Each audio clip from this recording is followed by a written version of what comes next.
दोस्तों, आपने पिछले कुछ वर्षों में मनुस्मृति, मनुवादी इन शब्दों को बहुत सारा सुना होगा और ख़ास तौर पे ट्विटर पे जहाँ पे नफ़रती लोगों की भरमार है। और फेसबुक पे भी कुछ ऐसा ही हाल है। जितने भी सोशल मीडिया हैं सब पे यही हाल है। सब जगह नफ़रती चिंटू भरे हुए हैं और इन चिंटुओं का एक ही काम है नफ़रत को फैलाना किसी भी तरीके से, चाहे फेक वीडियो डाले चाहे कुछ भी। इन सभी के मुंह से आप लोगों ने मनुवादी और मनुस्मृति का बहुत नाम सुना होगा।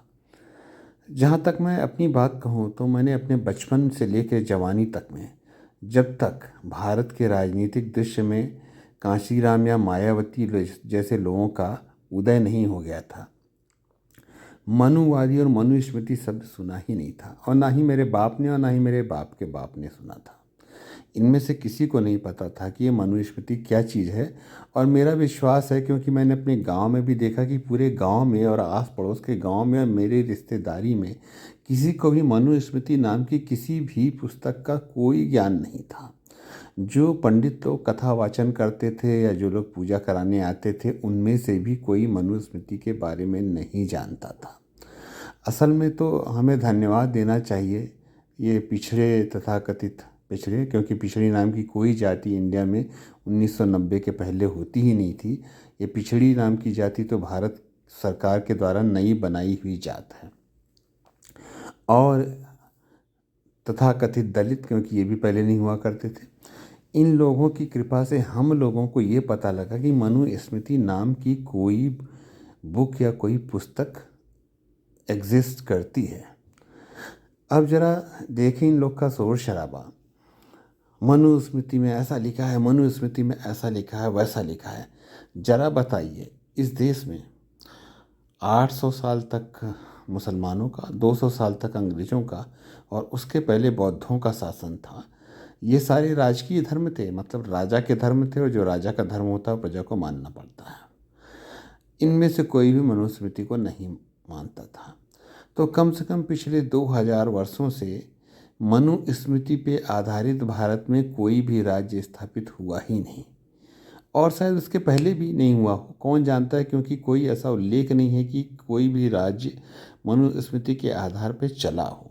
अब रही मनुस्मृति, मनुस्मृति बुक लिखी। अरे साहब, लिख तो आप ही रहे हैं बहुत कुछ आजकल।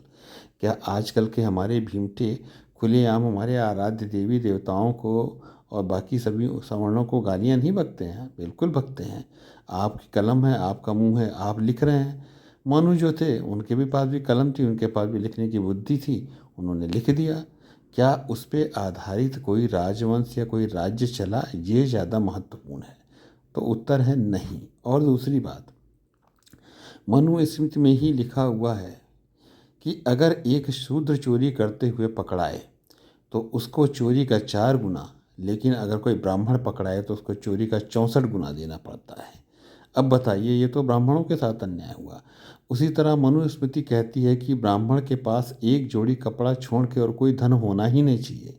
अगर मनुस्मृति इतनी ही इम्पॉर्टेंट थी और उसी पे सब कुछ होता था, तब तो ब्राह्मणों से ज़्यादा प्रताड़ित कोई कौम थी ही नहीं मनुस्मृति के हिसाब से। तो मनुस्मृति से तो ब्राह्मणों का और ऊंची जातियों का ज़्यादा नुकसान था, नीची जातियों का कम नुकसान था। और जो मनु थे जिन्होंने इस बुक को लिखा है, वो ब्राह्मण नहीं थे जैसा कि बदनाम किया जाता है। मनु जो है वो एक राजा थे, वो क्षत्रिय थे। जिन्होंने इस बुक को लिखा वो कोई स्वयंभू मनु या फिर दूसरे मनु नहीं थे। मनु कई किस्म के होते हैं, ना ही मनु शत्रुपा वाले मनु थे, ना ही स्वयंभू मनु थे। मनु एक राजा थे जिन्होंने इस बुक को लिखा, और उसमें उस समय समाज में जो भी प्रथाएं थी या जो भी प्रचलन था, जो नियम थे, उनको लिपिबद्ध कर दिया। और इसमें उन्होंने ब्राह्मणों और ऊंची जातियों से त्याग की अपेक्षा की और निचली जातियों से कर्म की और सेवा की अपेक्षा की। और उसी हिसाब से जिसके जैसे कर्म थे, उस कर्म से अलग होकर जो भी कोई गलत कार्य करता था उसके दंड निर्धारित किए। किसी को फेवर नहीं किया है। ना ही उन्होंने कहीं पे इसमें स्त्रियों के लिए ऐसा कुछ लिखा कि स्त्रियां बुरी होती हैं या उनका सम्मान नहीं करना चाहिए। इसलिए मेरे दोस्तों, ये भीमटों या नीले कबूतरों के द्वारा फैलाया हुआ ये षड्यंत्र, इसके पीछे आप ना जाएं। मनुस्मृति के पे आधारित कभी कोई राजवंश नहीं चला और मनुस्मृति में हर कुछ गलत ही नहीं लिखा हुआ है। बहुत कुछ आज की न्याय व्यवस्था के से कहीं ज़्यादा बेहतर और कहीं ज़्यादा अच्छा लिखा हुआ है।